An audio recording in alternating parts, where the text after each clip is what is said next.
ಈಗ ಇಲ್ಲಿಗೆ ಬಂದ್ರೆ ಇಷ್ಟು ಆದ್ರಿ ಅಪ್ಪ ಏನ್ ಹೇಳ್ತಾರೆ? ಭಾರಿ ಖುಷಿಲಿದ್ದಾರೆ ಇವಾಗ. ಶುರುವಲ್ಲಿ ನಾನು ನಾಟಕ ಮಾಡ್ಬೇಕಾದ್ರೆ ಒಂದೆರಡು ಸರಿ ಬಹಳ ಖುಷಿಯಲ್ಲಿ ಕರೆದಿದ್ದೆ ನಾನು ಅಪ್ಪನ. ನೋಡ್ಲಿ ನಾನು ಹೆಂಗ ಆಕ್ಟ್ ಮಾಡ್ತೀನಿ ನೋಡ್ಲಿ ಅಂತ. ಬರ್ಲಿಲ್ಲ ಅಪ್ಪ. ಬಟ್ ಯಾವಾಗ ಅವರಿಗೆ ನಾನು ಕಾಕನ್ ಕೋಟೆಗೆ ಬೆಸ್ಟ್ ಆಕ್ಟರ್ ತಗೊಂಡೆ ಅನ್ನೋದು ಗೊತ್ತಾಯ್ತು,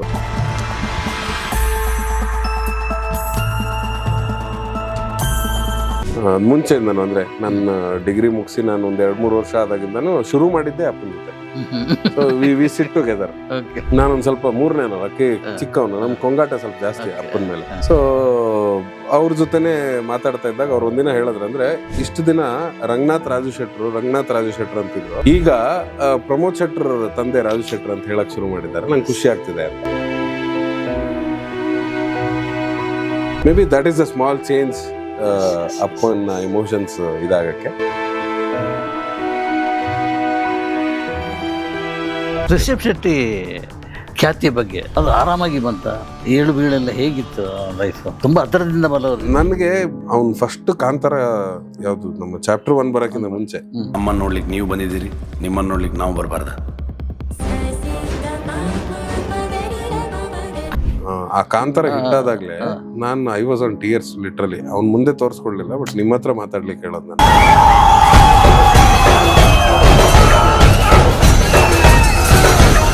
ಯಾಕಂದ್ರೆ ಅವನು ಮಾಡಿರೋ ಹಾರ್ಡ್ ವರ್ಕಿಗೆ ಸಲ್ಲಬೇಕಾದಂತ ಒಂದು ನ್ಯಾಯ.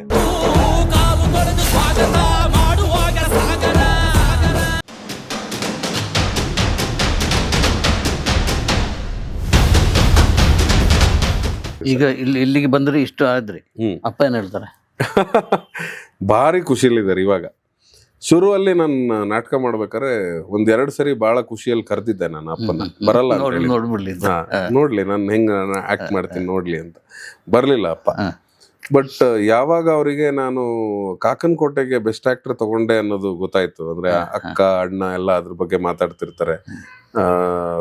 ಅಣ್ಣನ್ಕಿಂತ ಅಂದ್ರೆ ಅಣ್ಣ ವಾಸ್ ಇಂಟು NCC. ಅವ್ನು ಇನ್ನೊಂದ್ ತರ ಶಿಸ್ತ. ಅವ್ನು RD ಪೆರೇಡ್ ಕಮಾಂಡರ್ ಎಲ್ಲ ಆಗಿದ್ದ ಕರ್ನಾಟಕ ಗೋವಾಗೆ. ಸೊ ಅವನೊಂಥರ ಆದ್ರೆ ಅಕ್ಕ was into completely education, doctor ಅಕ್ಕ. ಸೊ ನಾನ್ ರಂಗಭೂಮಿ ಅಂತ ನಾನು ಈ ಕಡೆ ಬಂದೆ. ಸೊ ಅಪ್ಪಂಗೆ ಯಾವಾಗ ಬೆಸ್ಟ್ ಆಕ್ಟರ್ ತಗೊಂಡೆ ಅಂತ ಗೊತ್ತಾಯ್ತು. ಅದಾದ್ಮೇಲೆ ಯಾವ್ದೋ ಒಂದು ನಾಟಕಕ್ಕೆ HN ಕಲಾಕ್ಷೇತ್ರದಲ್ಲಿ ನನಗೆ ಗೊತ್ತಿಲ್ಲದೆ ಬಂದು ಹಿಂದ್ಗಡೆ ಸೀಟಲ್ಲಿ ಕೂತ್ಕೊಂಡು ಇಡೀ ನಾಟಕ ನೋಡ್ಕೊಂಡು ಹೋಗಿದ್ದಾರೆ ಅಂತ ನನ್ನ ಫ್ರೆಂಡ್ಸ್ ಹೇಳಿದ್ದ. ಆಮೇಲೆ ನನ್ನ ಫ್ರೆಂಡ್ಸ್ ಅಪ್ಪ ಬಂದಿರಾ ಆಯ್ತು ಮರ, ಇವತ್ತು ಆಯ್ತು ಮುಗಿದ್ ಗ್ರಾಚಾರ ಕೆಡ್ತೀವತ್ತ. ನಾನು ನಾಟಕ ಇದೆ ಅಂತ ಹೇಳಿ ಬಂದಿಲ್ಲ, ಮನೇನ್ ಸುಮ್ನೆ ತಪ್ಸ್ಕೊಂಡ್ ಬರೋದು ಅವಾಗ. ಸೊ ಆಯ್ತು ನಂದು ಇವತ್ತು ಗ್ರಾಚಾರ ಕೆಡ್ತಂತ. ಆಮೇಲೆ ಮನೆಗೆ ಹೋದ್ಮೇಲೆ ಅಮ್ಮ ರಾತ್ರಿ ಊಟ ಹಾಕ್ಬೇಕಾರೆ, ನಾವು ಹೋದಾಗ್ಲೇ ಲೇಟ್ ನೈಟ್ ಅವರೆಲ್ಲ ಊಟ ಹಾಕ್ಬೇಕಾರೆ ಅಪ್ಪ ಹೇಳಿದ್ರಂತ, ಇವತ್ತು ನಿನ್ ಮಗನ್ ನಾಟಕ ನೋಡಿದೆ, ಚೆನ್ನಾಗಿ ಮಾಡಿದಾನೆ ಅಂತ ಅಷ್ಟೇ. ಬಟ್ ನನ್ನನ್ನು ಯಾವತ್ತೂ ಸಪೋರ್ಟ್ ಮಾಡ್ಲಿಲ್ಲ ಅವ್ರು. ಅಂದ್ರೆ ಯಾಕೆ ಮಾಡ್ಲಿಲ್ಲ ಅಂದ್ರೆ ರೀಸನ್ ಇದೇನೆ. ಅಂದ್ರೆ ಇವನಿಗೆ ಗೊತ್ತಿಲ್ದೇ, ಈಗ ಅಪ್ಪಂಗೆ ಗೊತ್ತಿಲ್ದೇ ಇರೋ ಫೀಲ್ಡ್ ಅದು. ಅಪ್ಪಂಗೆ ಗೊತ್ತಿರೋ ಫೀಲ್ಡ್ ಅಲ್ಲ, ನಾನು ಇನ್ನೊಂದು ಹೋಟ್ಲ್ ಮಾಡ್ತೀನಿ ಅಂದ್ರೆ ಅವ್ರು ಕಾನ್ಫಿಡೆಂಟ್ ಆಗಿರ್ತಿದ್ರು, ಮಾಡ್ ಮಗನೆ ಎಂತ ಬೇಕು ಹೇಳ ಅಂತ. ಬಟ್ ಅಪ್ಪಂಗೆ ಗೊತ್ತಿಲ್ದೇ ಇರೋ ಫೀಲ್ಡ್ ಇದು. ಅಂಡ್ ಅವ್ರು ಕಣ್ಣಾರೆ ಟೌನ್ ಹಾಲ್ ಕ್ಯಾಂಟೀನ್ ಅಲ್ಲಿ ಇದ್ದಾಗ ನೋಡಿದ್ರು. ಸೊ ಅವ್ರಿಗೆ ಆ ಕೊರಗು, ಆ ಬೇಜಾರು ತುಂಬಾ ಇತ್ತು.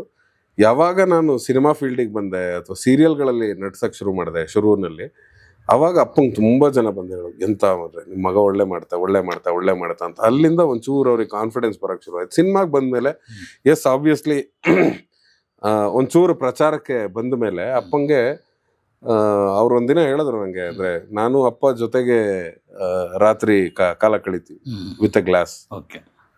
ಮುಂಚೆಯಿಂದನು ಅಂದ್ರೆ ನನ್ನ ಡಿಗ್ರಿ ಮುಗಿಸಿ ನಾನು ಒಂದ್ 2-3 ವರ್ಷ ಆದಾಗಿಂದನು ಶುರು ಮಾಡಿದ್ದೆ ಅಪ್ಪನ ಜೊತೆ. So we sit together. ನಾನೊಂದ್ ಸ್ವಲ್ಪ ಮೂರನೇನಲ್ಲ, ಚಿಕ್ಕವನು, ನಮ್ ಕೊಂಗಾಟ ಸ್ವಲ್ಪ ಜಾಸ್ತಿ ಅಪ್ಪನ ಮೇಲೆ.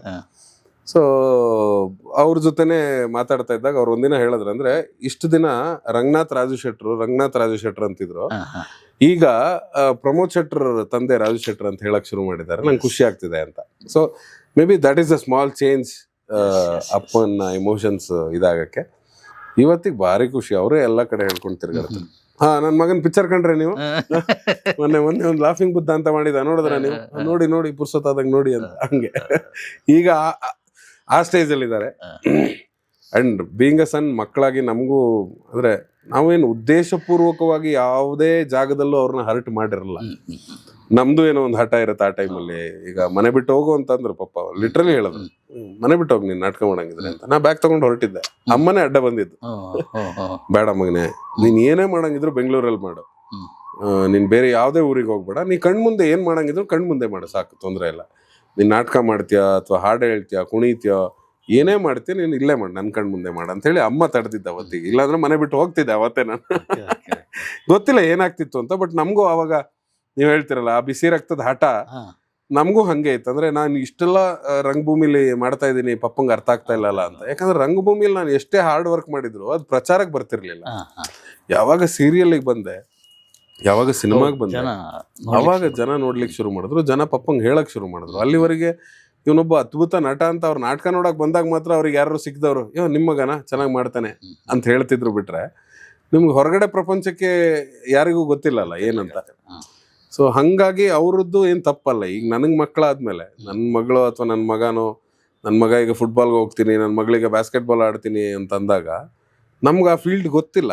ನಾನು ನನ್ನ ಫ್ರೆಂಡ್ಸ್ ಹತ್ರ ಎಲ್ಲ ಕೇಳೋದು, ಇದು ಹೆಂಗೆ ಅಡ್ಡಿಲ್ಲ, ಅವ್ರು ಪ್ರಾಕ್ಟೀಸ್ ಮಾಡ್ಬೋದಾ, ತೊಂದರೆ ಇಲ್ವಾ ಅವ್ರಿಗೆ ಅಂತ. ಸೊ ನನ್ಗೆ ಅವಾಗ ಅನ್ಸಕ್ ಶುರು ಆಯ್ತು, ಎಸ್ ಕರೆಕ್ಟ್ ಅಲ್ಲ. ಅಂದ್ರೆ ಪಪ್ಪಂಗೆ ಗೊತ್ತಿರ್ಲಿಲ್ಲ ಆ ಫೀಲ್ಡ್ ಹೆಂಗೆ ಆಗುತ್ತೆ ನಾಳೆ ದಿನ ಅಂತ. ಹಂಗಂತ ಎಲ್ರೂ ಸಕ್ಸಸ್ ಆಗೋದಿಲ್ಲ ಒಂದು ಫೀಲ್ಡ್ ಅಲ್ಲಿ, ಎಲ್ರೂ ಫೇಲ್ಯೂರು ಆಗೋದಿಲ್ಲ. ಅವ್ರವ್ರ ಹಣೆ ಬರ ಹೆಂಗಿರುತ್ತೆ, ಅವ್ರವ್ರ ಪ್ರಯತ್ನ, ಅವ್ರವ್ರ ಪರಿಶ್ರಮ ಅದ್ರ ಮೇಲೆ ಹೋಗ್ತಾ ಇರುತ್ತೆ. ರಿಷಬ್ ಶೆಟ್ಟಿ ಖ್ಯಾತಿಯ ಬಗ್ಗೆ ಅಂದ್ರೆ ಅದು ಹೇಳಲಿಕ್ಕೆ ಆಗಲ್ಲ. ರಿಷಬ್ ಶೆಟ್ಟಿ ಕಾಂತಾರ ಮೂಲಕ ಏರಿದ ಎತ್ತರ ಇದೆಯಲ್ಲ, ಅದು ಆರಾಮಾಗಿ ಬಂತ?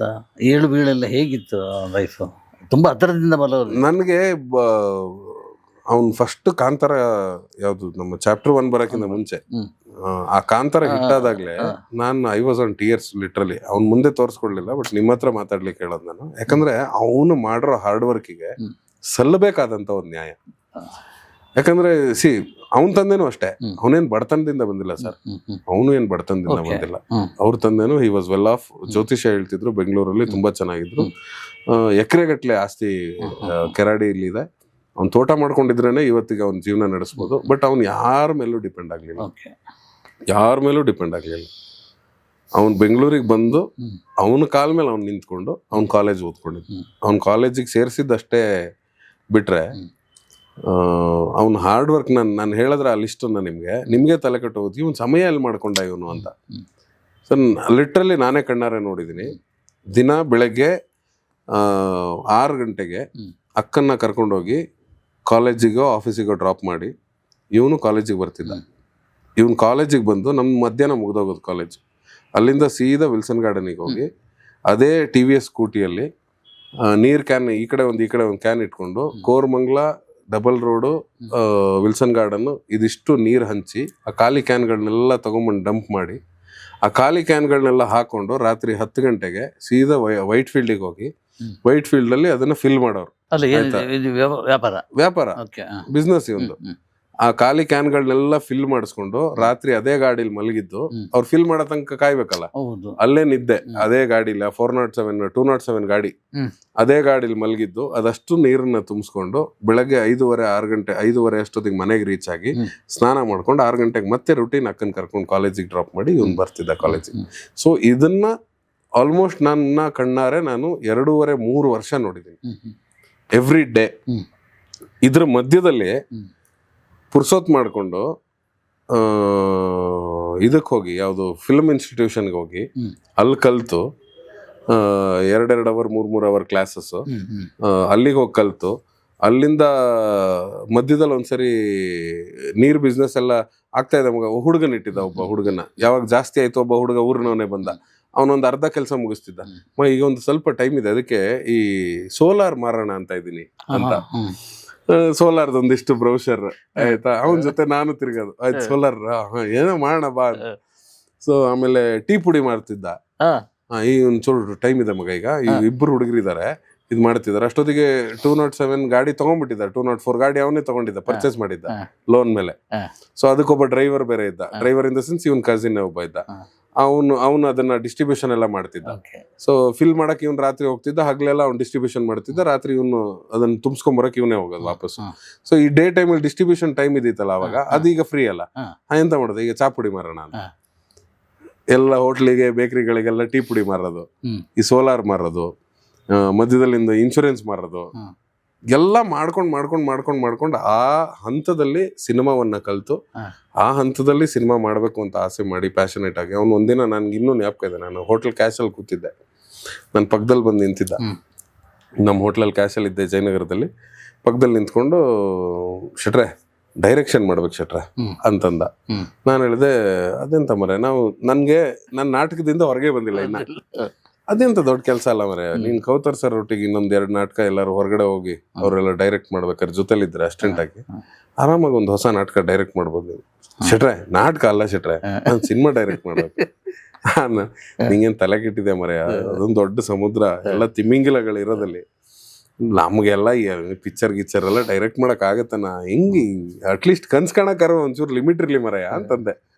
ನೋಡಿ ಶೆಟ್ರೆ ನಾನು ಮಾಡ್ತೀನಿ ಡೈರೆಕ್ಷನ್, ನನ್ನ ಫಸ್ಟ್ ಫಿಲಮ್ ಅಲ್ಲಿ ನೀವೇ ಆಕ್ಟ್ ಮಾಡ್ತೀರಾ ನೋಡ್ತಾ ಇರಿ ಅಂತಂದ. ನಿಜಾನು ಮಾಡ್ದ ಅದನ್ನ.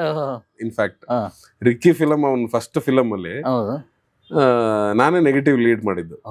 ನಕ್ಸಲ್ ಚೀಫ್ ಕ್ಯಾರೆಕ್ಟರ್ ಮಾಡಿದ್ನಲ್ಲ, ನಾನೇ ನೆಗೆಟಿವ್ ಕ್ಯಾರೆಕ್ಟರ್ ನಾನೇ ಲೀಡ್ ಮಾಡಿದ್ದು. ಅವನು ಹೇಳ್ದ, ನನ್ ಮಾತು ಉಳ್ಸ್ಕೊಂಡಿದೀನಿ ಶೆಟ್ರೆ, ನೋಡಿ ಮಾಡಿದೀನಿ ನಾನು ಸಿನಿಮಾನ ಅಂತ. ಸೊ ಅಂದ್ರೆ ಅವ್ನ ಸ್ಟ್ರಗಲ್ ಅವತ್ತಿಂದಾನು ನೋಡಿದೀನಿ. ಅಂದ್ರೆ ಅವ್ನು ಬ್ಯಾಚುಲರ್ಸ್ ರೂಮ್ ಅಲ್ಲಿ ವಿಲ್ಸನ್ ಗಾರ್ಡನ್ ಅಲ್ಲಿ ಇರುವಾಗ, ರೈಟ್ ಫ್ರಮ್ ಡಿಗ್ರಿ ಡೇಸ್ ಇಂದ ಇವತ್ತಿನ ಮೀನ್ಸ್ ಮೇ ಬಿ ಆಲ್ಮೋಸ್ಟ್ ಅವ್ನು ಮದ್ವೆ ಆಗೋ ತನಕನೂ ಅದೇ ರೂಮೇ. ಅಲ್ಲೇ ಇದ್ದಿದ್ದು, ವಿಲ್ಸನ್ ಗಾರ್ಡನ್ ಇದ್ದಿದ್ದು, ಅದೇ ರೂಮಲ್ಲೇ ಇದ್ದಿದ್ದು. ಕಿರಿಕ್ ಪಾರ್ಟಿ ಮುಗಿಸಿ ಮದ್ವೆ ಆಗೋ ತನಕನು ಅಲ್ಲೇ, ಅಂದ್ರೆ ಮುಂಚೆ ಒಂದು ಪಕ್ಕದ ಬಿಲ್ಡಿಂಗ್ ಅಲ್ಲಿ ಇದ್ದ, ಅದ್ರ ಪಕ್ಕದ ಬಿಲ್ಡಿಂಗ್ ಶಿಫ್ಟ್ ಆದ, ಅಷ್ಟೇ ಬಿಟ್ರೆ ಅದೇ ವಿಲ್ಸನ್ ಗಾರ್ಡನ್ ಒಳಗೆ ಇದ್ದ ಅವನು.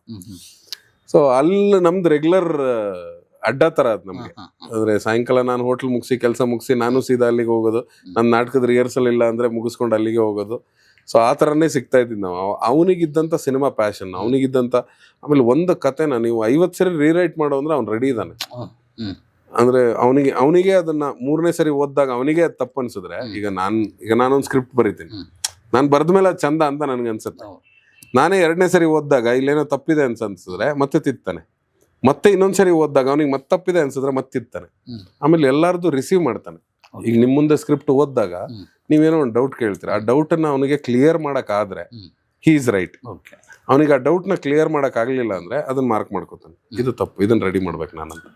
ಸೊ ಈ ರಿಸೀವಿಂಗ್ ಎಂಡ್ ಇದೆಯಲ್ಲ, ಆ ರಿಸೀವಿಂಗ್ ಎಂಡ್ ಇರೋದ್ರಿಂದ ಮೋಸ್ಟ್ಲಿ ಈ ತರ ಕಾಂತಾರ ತರದ್ದು ಒಂದು ಸಿನಿಮಾ ಆಗಕ್ ಸಾಧ್ಯ ಆಗುತ್ತೆ. ಅಂದ್ರೆ ಹೆತ್ತವ್ರಿಗೆ ಹೆಗಣ ಮುದ್ದು ಸರ್, ವೆರಿ ವೆರಿ ಟ್ರೂ ಕೂಡ ಅದು. ಈಗ ನಾನೊಂದು ಕತೆ ಯೋಚನೆ ಮಾಡ್ತೀನಿ ಅಂದ್ರೆ ನನ್ಗದು ಅದ್ಭುತ ಅಂತಾನೆ ಅನ್ಸುತ್ತೆ.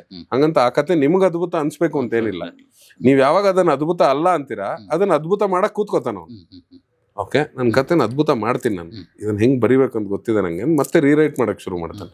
ಸೊ ಆ ರಿಸೀವಿಂಗ್ ಎಂಡ್ ಎಲ್ಲಾ ಡೈರೆಕ್ಟರ್ಗಳಿಗೂ ಬೇಕಾಗಿರುವಂತ ಒಂದು ಮೇನ್ ಕೋರ್ ಎಲಿಮೆಂಟ್ ಅಂತ ಅನ್ಸುತ್ತೆ ನಂಗೆ. ಯಾಕಂದ್ರೆ ಆ ಸಿನಿಮಾ ಅವನಿಗೋಸ್ಕರ ಮಾತ್ರ ಅಲ್ಲ, ಎಲ್ರಿಗೋಸ್ಕರ. ಸೊ ಇಷ್ಟೆಲ್ಲ ಕಷ್ಟ ಪಟ್ಕೊಂಡು ಬಂದವನಿಗೆ, ಇಷ್ಟೆಲ್ಲ ಹಾರ್ಡ್ ವರ್ಕ್ ಮಾಡ್ಕೊಂಡು ಬಂದವನಿಗೆ, ಅವನಿಗೆ ರಿಕ್ಕಿ ಫಿಲಮ್ ಅಲ್ಲಿ ಒಂಥರದ್ದು ಡಿಸಪಾಯಿಂಟ್ಮೆಂಟ್ ಆಯ್ತು. ಕಿರಿಕ್ ಪಾರ್ಟಿ ಮಾಡದ್ಮೇಲೆ ಸರ್ಕಾರಿಗೆ ಅಂತ ಹೊರಟ್ವಿ. ಕಿರಿಕ್ ಪಾರ್ಟಿ ಮಾಡಿದಾಗ ದೊಡ್ಡ ಹಿಟ್. ಕಿರಿಕ್ ಪಾರ್ಟಿ 50 ಕೋಟಿ ಕಲೆಕ್ಷನ್ ಮಾಡದಂತ ಸಿನಿಮಾ ಮಾಡದ್ಮೇಲೆ ಸರ್ಕಾರಿ ಹಿರಿಯ ಪ್ರಾಥಮಿಕ ಶಾಲೆ ಮಾಡ್ಬೇಕು ಅಂತ ಇವನು ಹೊರಟಾಗ ಪ್ರತಿಯೊಬ್ಬ ನಿರ್ಮಾಪಕರು ಕೇಳಿದಂತ ಮೊದಲನೇ ಪ್ರಶ್ನೆ, ಎಂತ ಶೆಟ್ರೆ ದುಡ್ಡು ಆಯ್ತು, ಇವಾಗ ಅವಾರ್ಡಿಗೋಸ್ಕರ ಹೋಗ್ತಾ ಇದ್ದೀರಾ? ಹೌದಲ್ಲ, ಹೌದು, ಟೈಟ್ಲ್ ಆಗಿದೆ.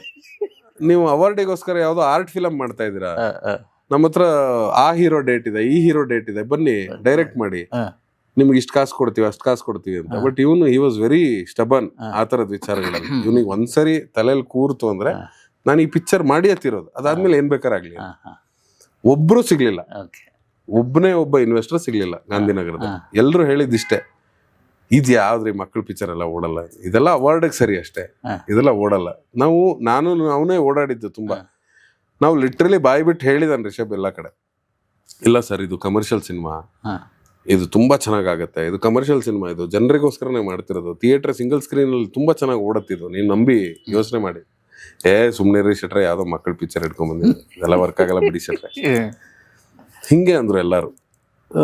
ಆಮೇಲೆ ಒಂದಿಬ್ರು ಇನ್ವೆಸ್ಟರ್ಗಳು ಒಪ್ಕೊಂಡ್ರು. ಅದ್ರಲ್ಲಿ ಒಬ್ರು ಇನ್ವೆಸ್ಟರ್ ದುಡ್ಡು ಕೊಟ್ಟಿದ್ರು, ಒಂದು 60 ಲಕ್ಷ.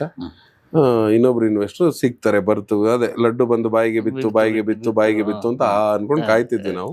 ಅಷ್ಟ್ರೊಳಗೆ ನಾವು ಕಾಸರಗೋಡಿಗೆ ಹೋದ್ವಿ. ಅಲ್ಲಿ ಕತೆ ಬರೆಯಕ್ ಶುರು ಮಾಡಿದ್ವಿ, ರಿಸರ್ಚ್ ಸ್ಟಾರ್ಟ್ ಮಾಡಿದ್ವಿ. ಅಲ್ಲೇ ಒಂದು 3-4 ತಿಂಗಳು ಅಲ್ಲೇ ಇದ್ವಿ. ಇನ್ನೇನು ಶೂಟಿಂಗ್ ಶುರು ಮಾಡಬೇಕು ಒಂದು 5-6 ತಿಂಗಳಾದ್ಮೇಲೆ ಲೊಕೇಶನ್ ಎಲ್ಲ ನೋಡಿ ಆದ್ಮೇಲೆ ಒಂದಿನ ಇವ್ನು ಮಂಗಳೂರಿಗೆ ಒಂದು ಡಿಸ್ಕಷನ್ಗೆ ಅಂತ ಹೋಗ್ತಾನೆ. ಅಂದ್ರೆ ಫೈನಲ್ ಈಗ ಇನ್ನೊಬ್ರು ಇನ್ವೆಸ್ಟರ್ ಬೇಕಲ್ಲ, ನಮ್ಗೆ 1.5 ನಮ್ಮ ಬಡ್ಜೆಟ್ ಇದ್ದಿದ್ದು, ಸೊ 1.5 ಒಳಗೆ ಮುಗಿಸ್ಬೇಕು ಅಂತ. ಇನ್ನೊಬ್ರು ಇನ್ವೆಸ್ಟರ್ ಯಾರೋ ಬಂದ್ಯಾರಂತ ಮಗ ಮಂಗಳೂರಿಗೆ ಹೋಗಿ ಬರ್ತೀನಿ, ನೀ ಬರ್ತೀಯ ಅಂದ. ಇಲ್ಲ ನೀ ಹೋಗಿ ಬಾ, ನಾನು ಇಲ್ಲೊಂಚೂರು ಕೂತ್ಕೊಂಡೆಲ್ಲ ಸ್ಕ್ರಿಪ್ಟದ್ದು ಅಂದರೆ ಲೊಕೇಶನ್ ವೈಸ್ ಎಲ್ಲ ಅಸಿಸ್ಟೆಂಟ್ ಡೈರೆಕ್ಟರ್ ಜೊತೆ ಕೂತ್ಕೊಂಡು ಕೆಲಸ ಮಾಡ್ತಾ ಇದ್ದೀನಿ. ಅಲ್ಲಿಗೆ ಹೋಗ್ತಾನೆ ಸುಮಾರು ರಾತ್ರಿ ಒಂದು 12-12:30 ಒಂದು ಫೋನ್ ಮಾಡ್ತಾರೆ ಮಂಗಳೂರಿಂದ ಕಾಸರಗೋಡಿಗೆ. ನಾನು ಕಾಸರಗೋಡಲ್ಲಿದ್ದೆ. ಶೆಟ್ರೆ ಯಾರು ಅಂದ್ರೆ XYZ ಬೀಪ್ ಹಾಕೊಳ್ಳಿ, ಪದ ಯೂಸ್ ಮಾಡ್ಕೊಂಡು ಯಾರು ನಮ್ಮಲ್ಲಿ ಸೂಗಿಂತ ನಮ್ ಬೋ ಜಾಸ್ತಿ ಅಲ್ಲ, ಕಾಮನ್ ವರ್ಡ್. ಯಾವ ಬೋಳಿ ಮಕ್ಕಳು ಕಾಸು ಹಾಕುದಿಲ್ಲ ಶೆಟ್ರೆ, ಇದು ನಾವೇ ಹಾಕ್ಬೇಕು.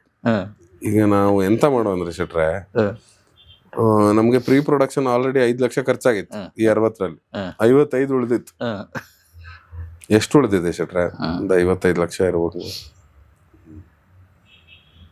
ಕಂಪ್ಲೀಟ್ ರೀಸ್ಕೆಡ್ಯೂಲ್ ಮಾಡಿ ಶೆಟ್ರೆ 55ರಲ್ಲೇ ಮುಗಿಸ್ಬೇಕು ಪಿಕ್ಚರ್ ಅಂದ. ನಾನು ಎಂತ ಹೇಳ್ತಾ ಇದ್ಯಾ ಅಂದ. ಅಷ್ಟೇ ಶೆಟ್ರೆ, ಅಷ್ಟೇ ಅಂದ. ನನಗೆ ಗಿರ್ರಂದೋಯ್ತು. ಇಲ್ಲೇ ಅನಂತ್ನಾಗ್ ಸರ್ ಡೇಟೇ ಇದೆ ಆಯ್ತಾ, 7-8 ದಿನ 8-10 ದಿನ ಇದೆ, ಅದಕ್ಕೆ ಹೋಗತ್ ನನಗೆ. ಇದು ಪಿಕ್ಚರ್ ಮಾಡೋದಿಲ್ಲ ಇದ್ರಲ್ಲಿ ಅಂತ. ರಾತ್ರಿ ಮತ್ ಕೂತೆ. ಅವ್ನ್ ಫೋನ್ 12-12:30 ಫೋನ್ ಮಾಡ್ದ. ಭರತ್ ಅಂತ ನಾನು ಲಾಫಿಂಗ್ ಬುದ್ಧ ಡೈರೆಕ್ಟರ್ ಇದ್ರಲ್ಲ, ಅವನೇ ಅಸೋಸಿಯೇಟ್ ಡೈರೆಕ್ಟರ್ ಅವಾಗ ಸರ್ಕಾರಿಗೆ. ಅವನು ಕೂರ್ಸ್ಕೊಂಡೆ.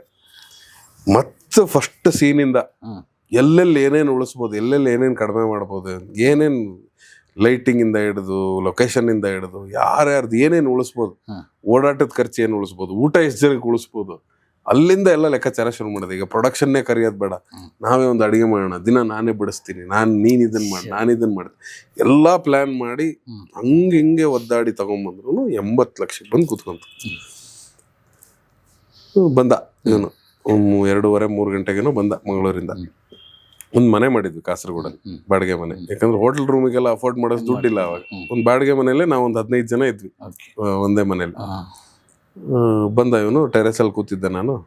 ಶೆಟ್ರೆ ಎಂತ ಆಯ್ತೀಗ ಅಂದ. ಎಲ್ಲ ಒದ್ದಾಡದೆ ಮರೆ 2 ಅವರ್ ಕೂತ್ಕೊಂಡು. ಎಷ್ಟೇ ಜಗ್ಗಾಡಿದ್ರು ಇದಕ್ಕಿಂತ ಕಡಿಮೆ ಬರ್ತಿಲ್ಲ ಅಂತ 80 ಲಕ್ಷ. ಎಷ್ಟಿತ್ತು ಶೆಟ್ರೆ? 55. 25 ಲಕ್ಷ ಸಾಲ ಮಾಡ್ಬೇಕು. ಯಾರು ಕೊಡ್ತೀರಿ ಶೆಟ್ರೆ ಸಾಲ ಅಂತ. ನಾನು ಕೆಲಸ ಮಾಡೋ ಮರೆ, ಸಾಲ ಅಲ್ಲ, ರಕ್ಷಿತ್ನ ಕೇಳೋ. ಕಿರಿಕ್ ಪಾರ್ಟಿ ಹಿಟ್ ಆಗಿತ್ತಲ್ಲ, ಸಾಲ ಅಲ್ಲ, ರಕ್ಷಿತ್ನ ಕೇಳು. ಬೇಡ ಶೆಟ್ರೆ,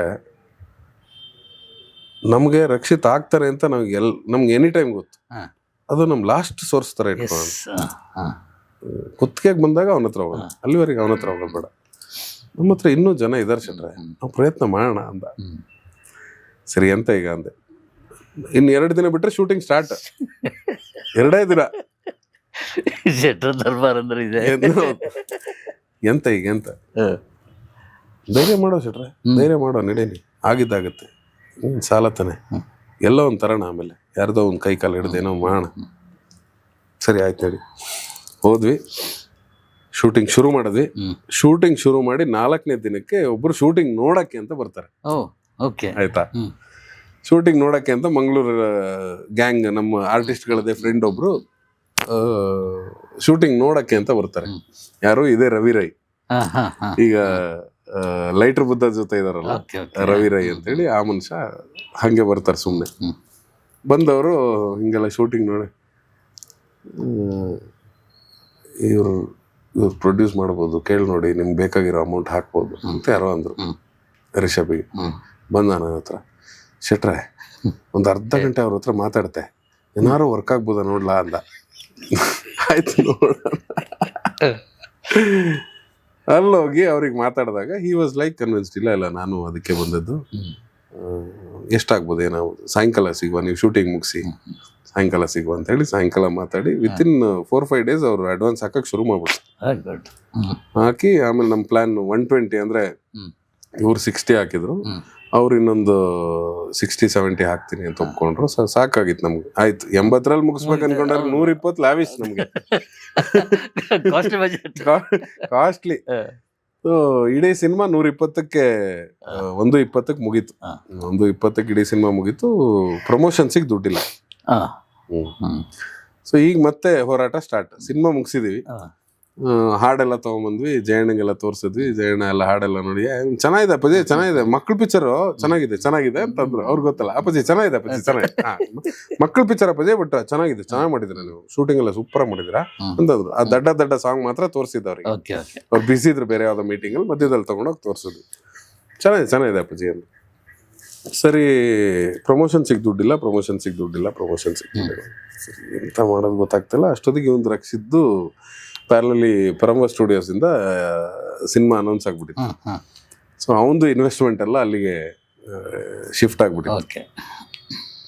ಕಾಸಿಲ್ಲ ಈಗ. ಲಾಸ್ಟಿಗೆ ಅಂತ ಇಟ್ಕೊಂಡಿದ್ದೆ ರಕ್ಷಿತ್ನ. ಈಗ ಅವನ ಹತ್ರ ಕೇಳಕ್ ಆಗ್ತಿಲ್ಲ, ಅಲ್ಲೆಲ್ಲ ಇನ್ವೆಸ್ಟ್ ಆ ಕಡೆಗೆ ಆಗ್ಬಿಟ್ಟಿದೆ. ನಮ್ಗೆ ಈ ಕಡೆ ಕೈಯಲ್ಲಿ ಕಾಸಿಲ್ಲ.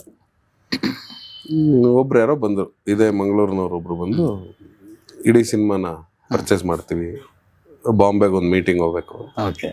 ಹೋದ ಬಾಂಬೆಗೆ. ಹೋಗಿ ಏನು ಖರ್ಚಾಗಿದೆ? 2 ಕೋಟಿ ಖರ್ಚಾಗಿದೆ ಸರ್. ಅಂದ್ರೆ ನಾವು ಯಾರ್ದು ಆರ್ಟಿಸ್ಟ್ ರೆಮ್ಯುನರೇಷನ್ ಕೊಟ್ಟಿರಲಿಲ್ಲ. ಪ್ರಕಾಶ್ ತುಂಬಿನಾಡಿಂದ ಹಿಡಿದು ಈ ಯಾರ್ಯಾರು ಆರ್ಟಿಸ್ಟ್ಗಳು ಮಾಡಿದ್ರಲ್ಲ ಅವ್ರಿಗೆಲ್ಲ ಹೇಳಿದ್ವಿ, ಸಿನಿಮಾ ಗೆದ್ಮೇಲೆ ಕೊಡ್ತೀವಿ ಮರೆ ಅಂತ. ಈ ಮಕ್ಕಳಿಗೂ ಎಲ್ಲ ಹಂಗೆ ಹೇಳಿದ್ವಿ. ನಾವು ಇನ್ಕ್ಲೂಡಿಂಗ್ ನಾವು ಯಾರು ತಗೊಂಡಿರಲಿಲ್ಲ. ಸೊ ತುಂಬಾ ದೊಡ್ಡ ಬಡ್ಜೆಟ್ ಹೇಳಿದ್ರೆ, ಅಂದ್ರೆ ನಮ್ಗೆ ಆಕ್ಚುಯಲ್ ಖರ್ಚಾಗಿದ್ದು 3.5. ಅಂದ್ರೆ ಎಲ್ಲಾರ್ದು ರೆಮ್ಯುನರೇಷನ್ ಕ್ಯಾಲ್ಕುಲೇಟ್ ಮಾಡಿದ್ರೆ 3.25 3.5 ಖರ್ಚಾಗಿದೆ. ಕ್ಯಾಮ್ರಾಮನ್ ಇಂದ ಹಿಡಿದು ಪಾಪ ಅವ್ರಿಗೂ ಅರ್ಧ ಅಮೌಂಟು ಇಲ್ಲ ಕಾಲ್ಭಾಗ ಅಮೌಂಟ್ ಏನೋ ಕೊಟ್ಟಿದ್ವಿ. ಅವರು ಪಾಪ ಪ್ರೀತಿಯಿಂದ ಬಂದು ವೆಂಕಟ್ ಸರ್ ಕೆಲಸ ಮಾಡಿದ್ರು. ಸೊ ಓವರ್ ಆಲ್ ಬಡ್ಜೆಟ್ ಹಾಕೊಂಡಾಗ ನಮ್ಗೊಂದು 3.25 ಬರ್ತಿತ್ತು. ಬಟ್ ನಾವು ಸಿನಿಮಾನ 1:20ಕ್ಕೆ ಮುಗಿಸಿದ್ವಿ. ಮುಗಿಸಿ ಈಗ ಪ್ರಮೋಷನ್ಸಿಗೆ ದುಡ್ಡಿಲ್ಲ. ಸರಿ, ಎಷ್ಟು ಹೇಳೋದು ಅಮೌಂಟ್ ನಂಬರು? ತುಂಬ 3.5 ಎಲ್ಲ ಅಂದರೆ ಯಾರು ತಗೊಳ್ಳಲ್ಲ ಮಗ. 2 ಕೋಟಿ 2.5 ಕೋಟಿ ಹೇಳ್ತೀನಿ ಅಂತ. ಆಯ್ತು ಅಂದೆ. ಇವನು 2.5 ಹೇಳದ್ನಂತೆ. ಅವ್ರು 2ಕ್ಕೆ ಆಲ್ ರೈಟ್ಸ್ ಕೊಟ್ಬಿಡಿ, ನನಗೆ 2 ಕೋಟಿ ಕೊಡ್ತೀನಿ, ಎಲ್ಲ ಬರ್ಕೊಡಿ, ಅಂದರೆ ಜುಟ್ಟು ಜನವರ ಎಲ್ಲ ಬರ್ಕೊಡಿ ಅಂತ.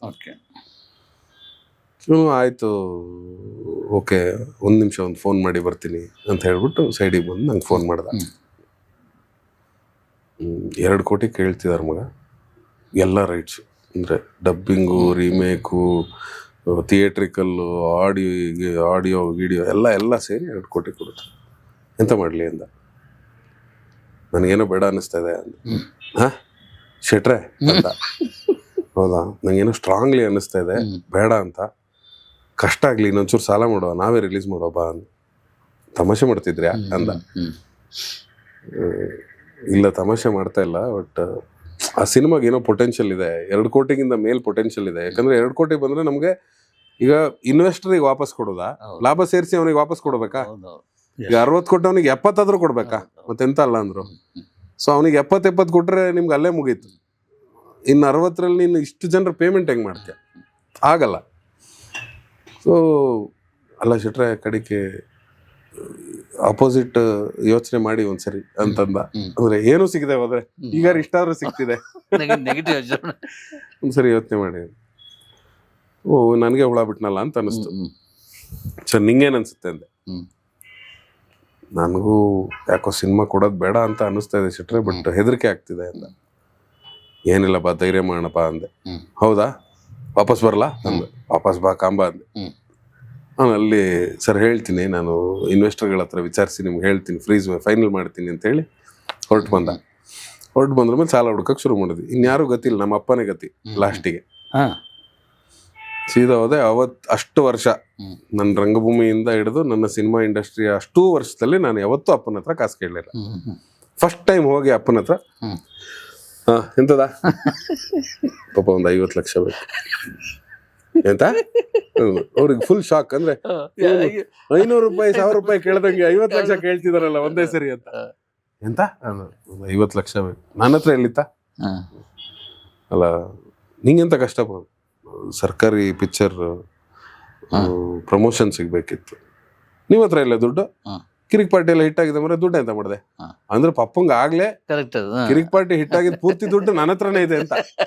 ರಕ್ಷಿತ್ ರಿಷಬ್ ಬಿಡಿ, ಪಪ್ಪನ್ ಲೆಕ್ಕ ಹೆಂಗಂದ್ರೆ ಕಿರಿಕ್ ಪಟ್ಟಿ ಹಿಟ್ ಆಯ್ತಾ ದುಡ್ಡು ಬಂತಾನ ಸಮ ಎಂತ ಮಾಡ್ತೀವಿ ದುಡ್ಡೆಲ್ಲ ಎಲ್ಲೆಲ್ಲ ಖರ್ಚು ಮಾಡ್ಬಿಡ ಆಯ್ತಾ ಅಂತ ಹಿಂಗೆ ನಮಗ್ ಗೊತ್ತಲ್ಲ ಪ್ರೊಡ್ಯೂಸರಿಗೆ ಹೋಗುತ್ತೆ ಅವ್ರಿಗೆ ಹೋಗುತ್ತೆ ಇವ್ರಿಗೆ ಹೋಗುತ್ತೆ ನಮಗ್ ಬರೋಷ್ಟು ಬಂತು ಬಿಡಿ. ನಾನು ಹೇಳಿದೆ ಇಲ್ಲ ಪಾಪ ಅದು ನಮ್ದಲ್ಲ ಅದೆಲ್ಲ ಪ್ರೊಡ್ಯೂಸರಿಗೆ ಹೋಗುತ್ತೆ.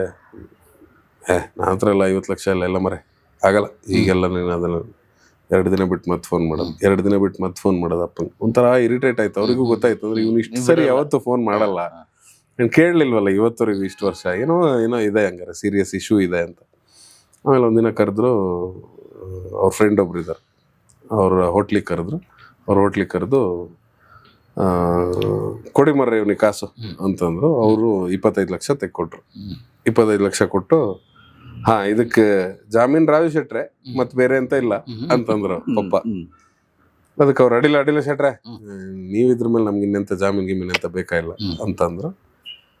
ದುಡ್ಡು ತಗೊಂಡ್ ಬಂದ್ವಿ, ಸೀದಾ ಬಂದೆ ರಿಷಭಿಗೆ ಕೊಡ್ ಮಗ 25 ಲಕ್ಷ ಇದೆ ಮಗ, ಇಷ್ಟರಲ್ಲಿ ಏನಾರು ಸಾಹಸ ಮಾಡ, ಅದಕ್ಕಿಂತ ಜಾಸ್ತಿ ದುಡ್ಡಿಲ್ಲ ಆಗ, ಸಾಕ್ ಶೆಟ್ರೆ ಎಂತಾರು ಮಾಡೋ ಈಗ ಅಂತ. ಅಲ್ಲಿಂದ ಪ್ರಮೋಷನ್ ಶುರು ಮಾಡಿದ್ವಿ. Rest everything is history.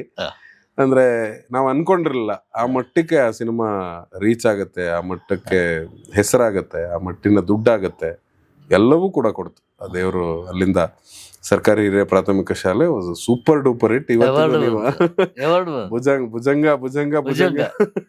ಅಲ್ವಾ? ಹೌದು, ಸುಮಾರು ಜನ ನನ್ನ ಹೆಸರೇ ಭುಜಂಗ ಅನ್ಕೊಂಡಿದ್ದಾರೆ. ಹೋರಾಟ, ಹೌದು, ಉಗ್ರ ಹೋರಾಟ ಭುಜಂಗ ಅಂತಾನೆ ಕರೀತಾರೆ ಇವತ್ತಿಗೂ. ಅಷ್ಟು ದೊಡ್ಡ ಹಿಟ್ ಆಯ್ತು. ಅಂದ್ರೆ ಆ ಪ್ರಮಾಣದ ಹಿಟ್ ಒಂದು ಮಕ್ಕಳ ಸಿನಿಮಾಗೆ. ಸೊ ಎಲ್ಲವೂ ಅಂದ್ರೆ ಹಾನೆಸ್ಟ್ ಆಗಿ ಒಂದ್ ಸಿನಿಮಾ ಮಾಡಿದ್ರೆ ಅದ್ರ ಗೆಲುವಿಗೆ ದಾರಿಗಳಿದೆ ಅನ್ನೋದಕ್ಕೆ ಇವೇ ಸಾಕ್ಷಿಗಳು. ಸೊ ಹಂಗಾಗಿ ಅದು ಅವನ್ ಜರ್ನಿಲ್ ಬಂದಾಗ ಇವೆಲ್ಲವೂ ಬರ್ತಾ ಹೋಗುತ್ತೆ. ಎಲ್ಲ ಹೇಳಿಯೋದು ಕ್ಯಾಮ್ರಾ ಹಿಂಗ್ ಹೋಗೋದು, ವಾಪಸ್ ಟಕ ಎಲ್ಲ ಜೋಡ್ಸಿ ಹಿಂಗ್ ಕೂತ್ಕೊಳ್ಳೋದು ಲಾಯರ್ಗಳ ಅವ್ರು ಇವ್ರೆಲ್ಲಾರು. ಕ್ಯಾಮ್ರಾ ಹಿಂಗ್ ಹೋಗಿ ಜಡ್ಜ್ ಹತ್ರ ಬಂದು, ಜಡ್ಜ್ ಹತ್ರ ತಲೆ ಹತ್ರ ಬಂದು ಅಲ್ಲಿ ಆ ಟೇಬಲ್ ಮೇಲೆ ಹಿಂಗ್ ನಿಂತ್ಕೊಂಡಿದ ತಕ್ಷಣ ಜಡ್ಜನ್ ಓಡಿಸೋದು, ಹಿಂಗ್ ಬರೋದು, ಜಡ್ಜ್ ಪಾಯಿಂಟ್ ಆಫ್ ವ್ಯೂ ಬರೋದು. ಅಲ್ಲಿಂದ ಇನ್ನಿಬ್ರು ಕೆಳಗಡೆ ಬಂದು ನಿಂತ್ಕೊಳ್ಳೋರು, ಅಲ್ಲಿಂದ ಹಿಂಗ್ ಇಳಿಸ್ಕೊಳ್ಳೋದು ಕ್ಯಾಮ್ರಾನ ಗಿಂಬಲ್ನ. ಅಷ್ಟೊತ್ತಿಗೆ ಕ್ಯಾಮ್ರಾಮನ್ ಓಡಬರೋರು ಕೆಳಗಡೆ, ಮತ್ತೆ ಅವ್ರು ತಗೊಂಡು ಹಿಂಗ್ ಹೋಗೋರು. ಹಿಂಗೆ ಅಷ್ಟನ್ನು ಕಂಪೋಸ್ ಮಾಡಿದ್ದು 15 ನಿಮಿಷದ ಸೀನನ್ನ ಒಂದ್ ದಿನದಲ್ಲಿ. ನೆಕ್ಸ್ಟ್ ಡೇ 4 ಟೇಕ್ ಮಾಡಿದ್ವಿ ಸರ್. ಅದ್ರಲ್ಲಿ 3ನೇ ಟೇಕ್ ಓಕೆ. 3ನೇ ಟೇಕ್ ಓಕೆ ಆಗಿತ್ತು ರಿಷಭಿಗೆ. ಅವ್ನು ಸೂಪರ್ ಸರ್, ಸಕ್ಕತ್ತಾಗಿ ಬಂತು, ಈಗ ಎಲ್ಲ ಚಪ್ಪಾಳೆ ಎಲ್ಲ ಹೊಡೆದು ಸೂಪರ್ ಅನ್ನಿಸ್ತು ಎಲ್ಲರಿಗೂ. ಅನಂತ್ ಸರ್ ಇನ್ನೊಂದು ಟ್ರೈ ಮಾಡಿ